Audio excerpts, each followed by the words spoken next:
Hey everybody, welcome back to Sisterhood and Success. Feel like I always say that backwards sometimes. I'm like success and sisterhood and success.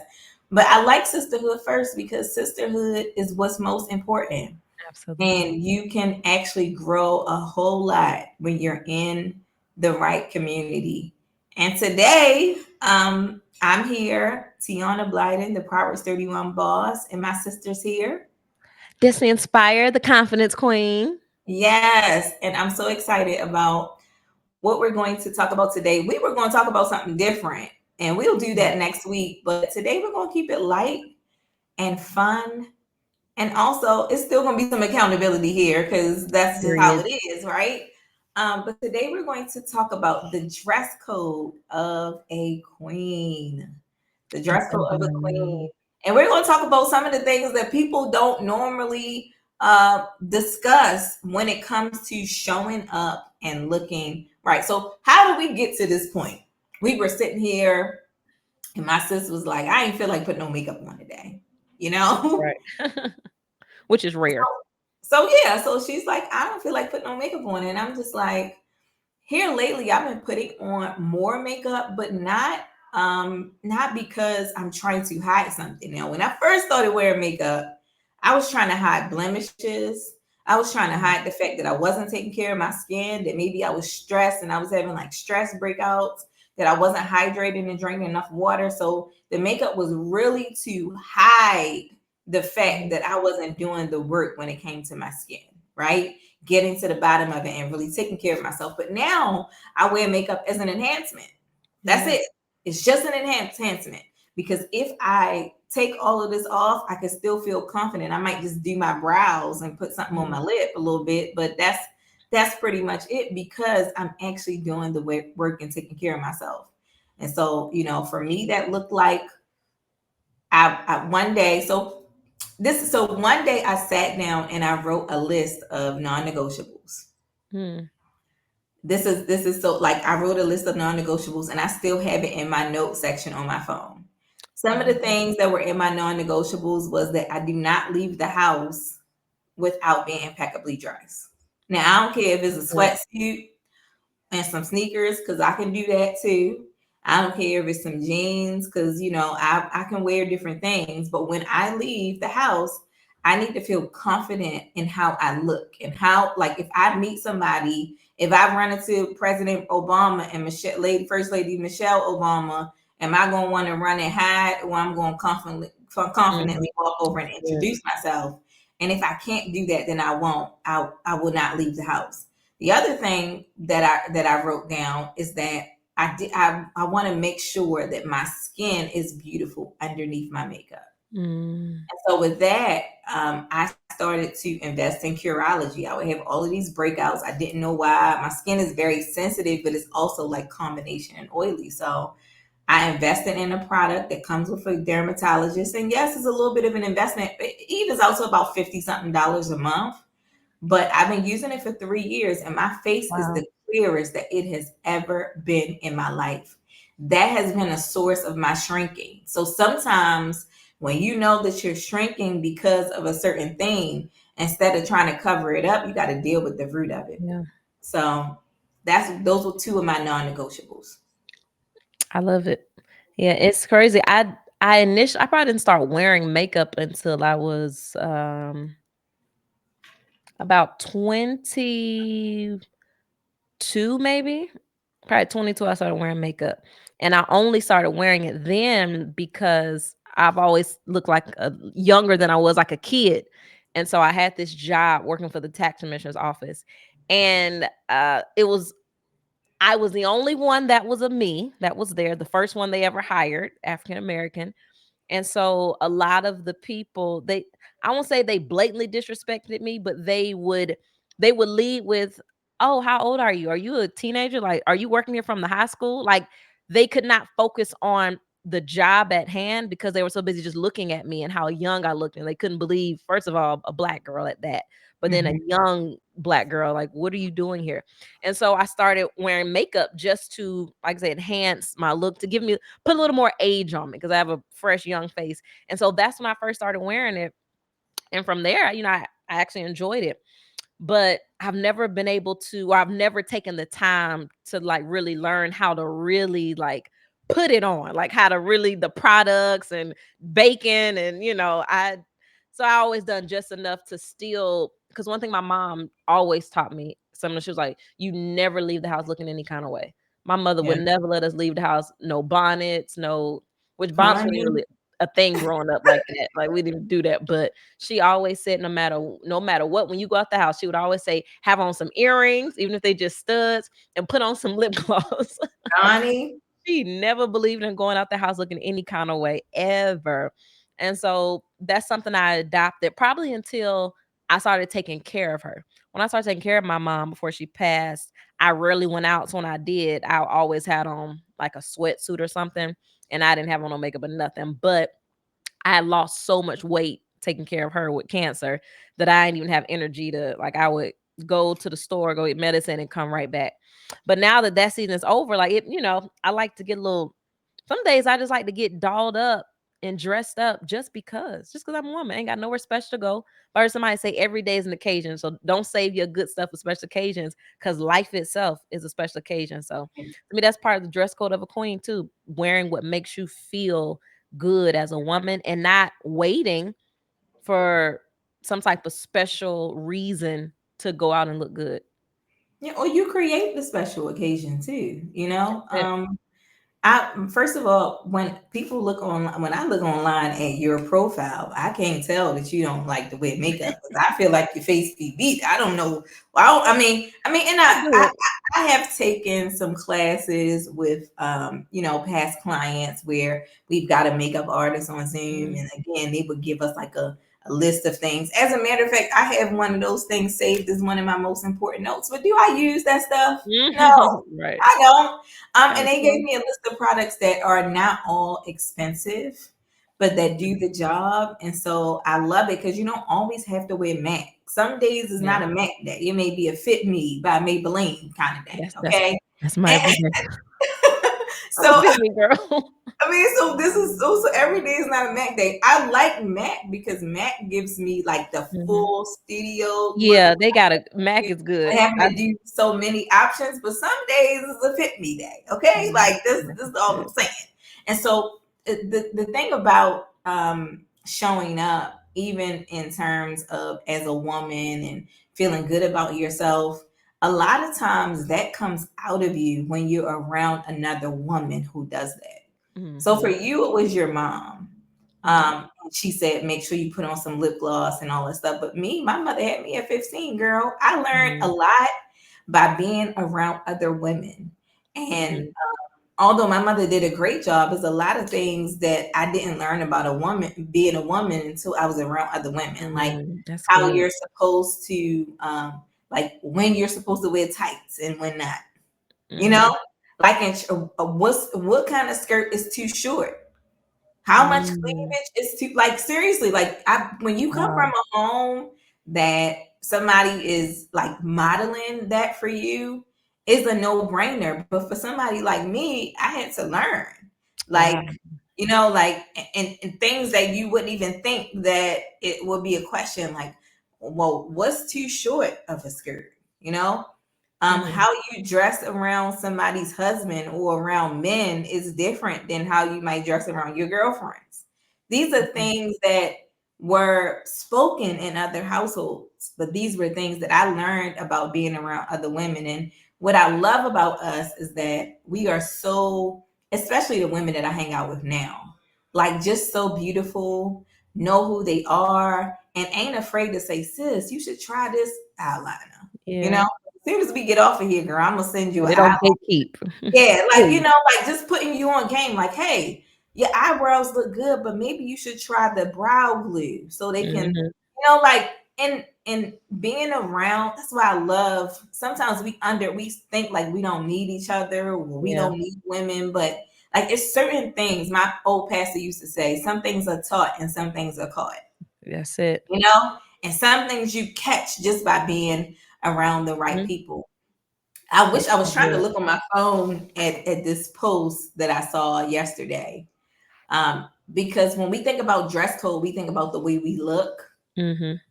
but it was a post about the way we show up, Oh and it yeah. was talking about how being a queen is also knowing how much of your vulnerabilities to share, Mm-hmm. using Yeah. discernment, or not announcing your next move, Mm-hmm. or making sure that you are that by how you pay make people feel in the room, you shift the room when you go in, Yeah. not just by how you look. Mm-hmm. It talked about doing things like having that quiet confidence, where Mm-hmm. when you're prepared, you can confidently go into every room. So a part of, the dress code of a queen is also preparation. That ain't Mm-hmm. nothing tangible, but it is something. Like, we didn't just Yeah. get on this live video and say, okay, what we want to talk about today. We had a list of things. Mm-hmm. We brainstormed. We talked about what this group of women wants to talk about in here. We make sure that we looked in a way where we didn't come on here without bonded ministry, uh, Bottom all of industry. that. And so it's just, I mean, I like the way it sweats you, but not for this, you know? Mm-hmm. And so I think that it's so important that we don't underestimate the importance of being around other women, other feminine women who help you to Yeah. stand in your power and who show you by what they learn. Because we all have some things that we know on how to be a woman. And that's where true sisterhood comes in, I think, you know? I agree. I love it. And how you talked about, even when we say dress code, not necessarily the dress you're wearing or the clothes you're wearing, but it's in presentation, it's in poise, it's in personality, it's in being polished. So showing up, even stuff so simple as, nails clean. It may not be acrylics, or I don't know what all the things are called, but clean, presentable nails. And then resting in your femininity, but knowing you don't have to sacrifice being a force. You can still show up as a force of nature in your complete divine femininity, because that's how we were created to do. And I feel like at one point in time, we saw, especially the women empowerment movement, kind of shift from its original intent, and we became like, they tried to push this narrative. It almost caused us to like lose the femininity, like lose the touch of being feminine. Like, you can still be assertive without being aggressive. You can Mm, still show up as a boss without being, extremely masculine. Yes, we know those feminine masculine characters people go into, which I don't go into all that, but still knowing like I can still be a lady. I can still be a queen. I can still rest in that. And there was a season in my life where even I had to reevaluate my dress code of a queen, because being a young woman, being single, even being attractive, like I had to fight off so many types of things, whether it was stereotypes or judgments, or she just cute, she just a pretty face. So I felt like I had to be a little more like, to show like, no, like I'm yeah, serious about my mission. I don't play about this. So I always look so serious. Like I always, had to, because I felt like I needed to prove something. Then I realized when I rest into my poise, rest into my personality, rest into being polished, rest into leading with my presentation, I don't have to do any of that. And to yeah, me, all of those make up the dress code of a queen. Of course, yeah. what you're wearing. And then I think even your what you wear, your all of that is also prophecy. It's prophetic. So Mm, how I show up, I'm prophesying, because I don't just show up as who I see myself as now. I show up as who I see myself in the future. So with my yeah. eyes closed, who is the woman? I used to say the woman of my dreams, but then I changed it to say, who is the woman of God's dreams? Who is the Mm, woman when he said, before I formed you in your mother's belly, I knew you? God, who is she? Because I've done it my way, who I wanted to be, how I want to show, what I want to look like, what I wanted, all of those things, which was cool. It got me somewhere. But now it's like, who's a woman of your dreams? And now, even if I don't see the full manifestation of her, how do I prophetically show up as her? Which has been one of my keys to a lot of the relationships I've built. A lot of mm, people, they wonder like how you know them, or how y'all got connect with them. Because when I showed up in these spaces, I didn't show up as a fan. I didn't show up as like, oh my gosh, I showed up with such a strong presence that it made certain people ask me, who are you? Because yeah, you carry yourself like you're somebody. And in my mm, mind, I was.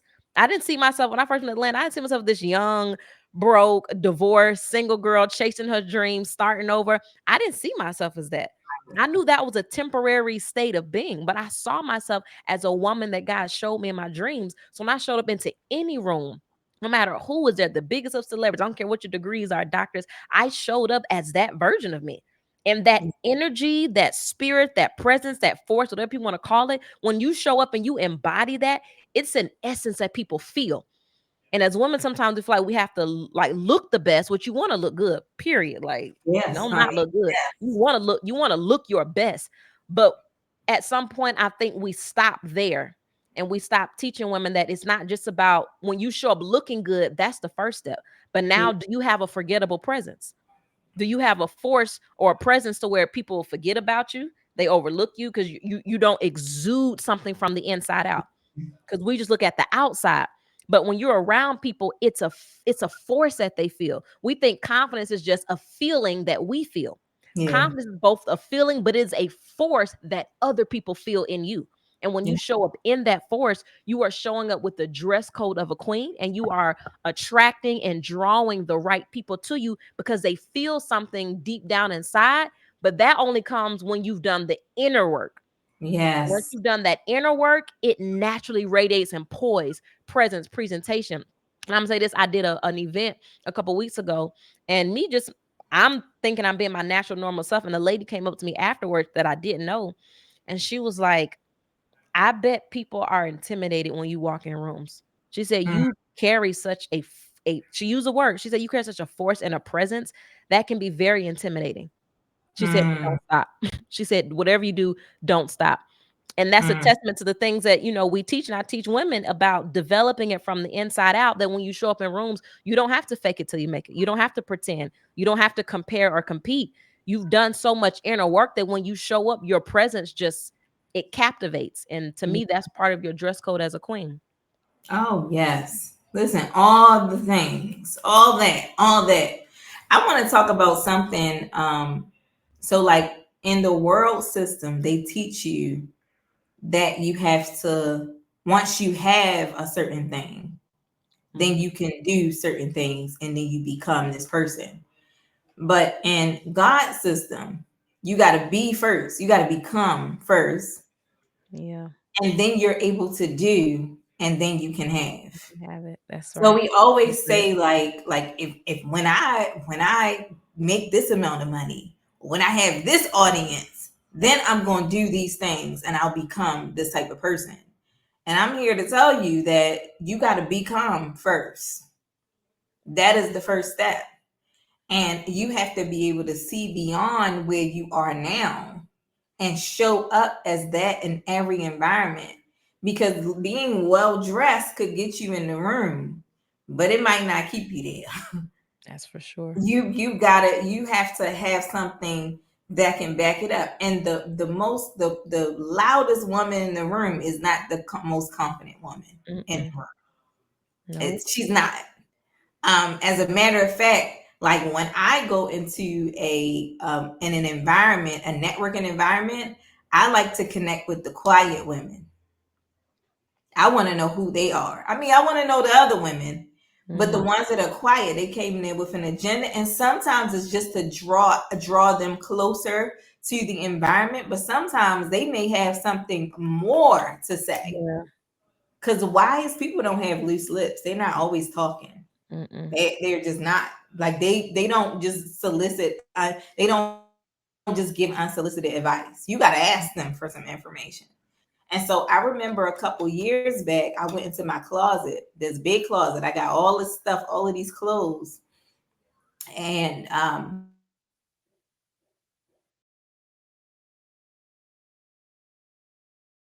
not fitting.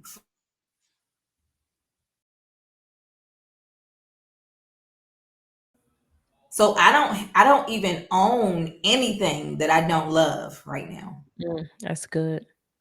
I don't own anything that I like because I feel like whenever you're transitioning, you have to move things out so that God can move things in those places. So you don't wait until you get to that place, then you start getting stuff. You make room for it.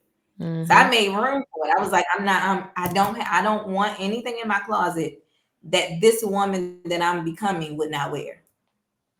It ain't got to be all name brand. It don't have to be, but anything that's too low cut for her, anything that's too tight for her, anything that when I go to the gym, I'm gonna be pulling down and tugging and trying to no, I anything that's not becoming of this woman, then I'm not gonna do that. But I want to share something with you that's a little opposite than what we're talking about too. Mhm. Identity is so important because y'all look. Sometimes when you come into ministry and you're younger, I don't know what your experience is like this, but they want you to dress like an old woman when you coming in. Did Mhm. you go through that? I Because was I raised did. in it. Yeah, I was raised in that. You can't wear this kind of lipstick. You gotta wear dresses that come down to your ankles.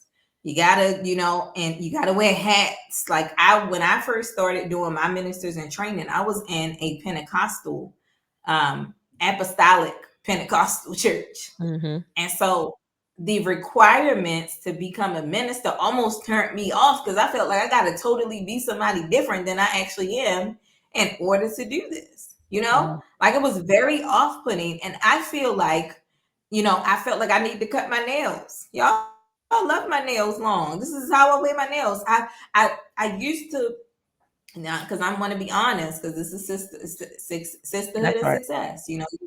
I want to be honest with y'all. Like, I thought about like, do these look like witch nails? Are people going to think Mhm. like, can I wear my hair long? Can I wear bundles of hair, or do I have to wear a certain kind of glasses? Do I have to not wear pink lipstick if I want? Like, I really, as you're moving into this space, sometimes you know who you are, but you're like, do I need to be somebody different to be able to attract these Mhm. people? And so I struggled with that for years. Yeah. And so one day I was praying about it, and the Holy Spirit said to me, I'm calling people with red hair. Mm.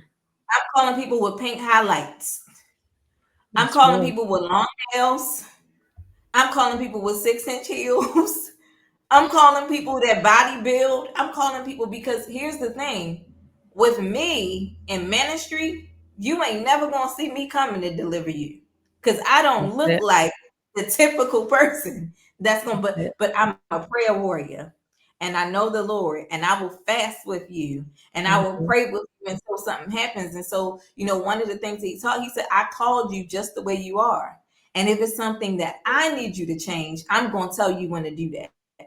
But until then, you're going to need to go ahead and be you. And so a part of the dress code is not looking like everybody else.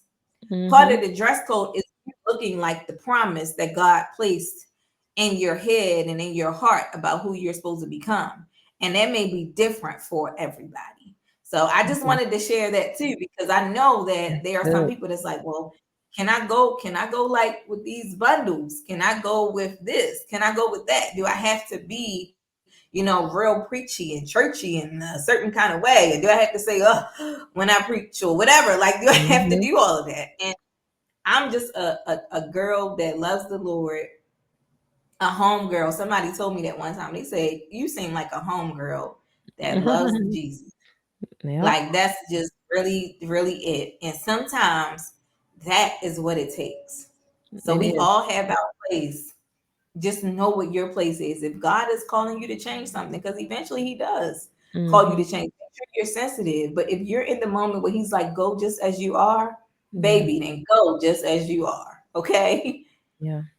That's so good. And I think sometimes and I love how you brought that aspect in because a lot of times that's the thing that's holding us back as women is that fear of like not fitting into these spaces. I recently went back into a physical church space after like 6 years or so.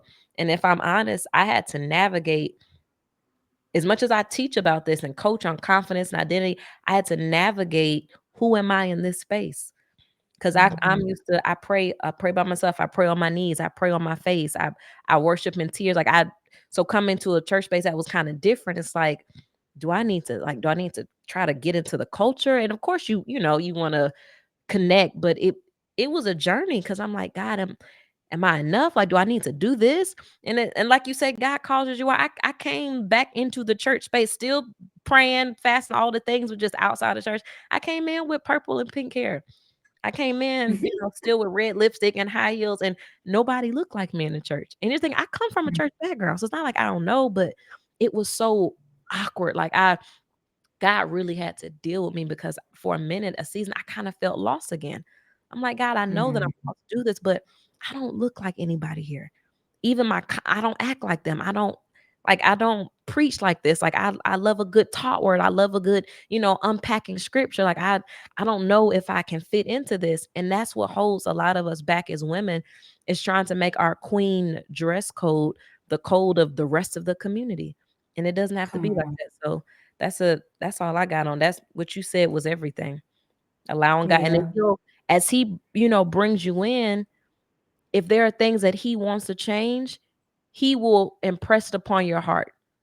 It won't To feel like do. a force, like I gotta not do, like I can't. No, yes, we know. I don't want to give people a disclaimer. We're not saying that when you come to Christ or come into, the identity of who you are in ministry, that there aren't things that he requires as a standard. We're not saying that. That's not what Tiana said. It's not what we're saying. But we're saying you don't have to, like, sometimes we gotta, well, it's like when people before they come to Christ, let me get myself together first. You can't get yourself together first. That's not something that you do.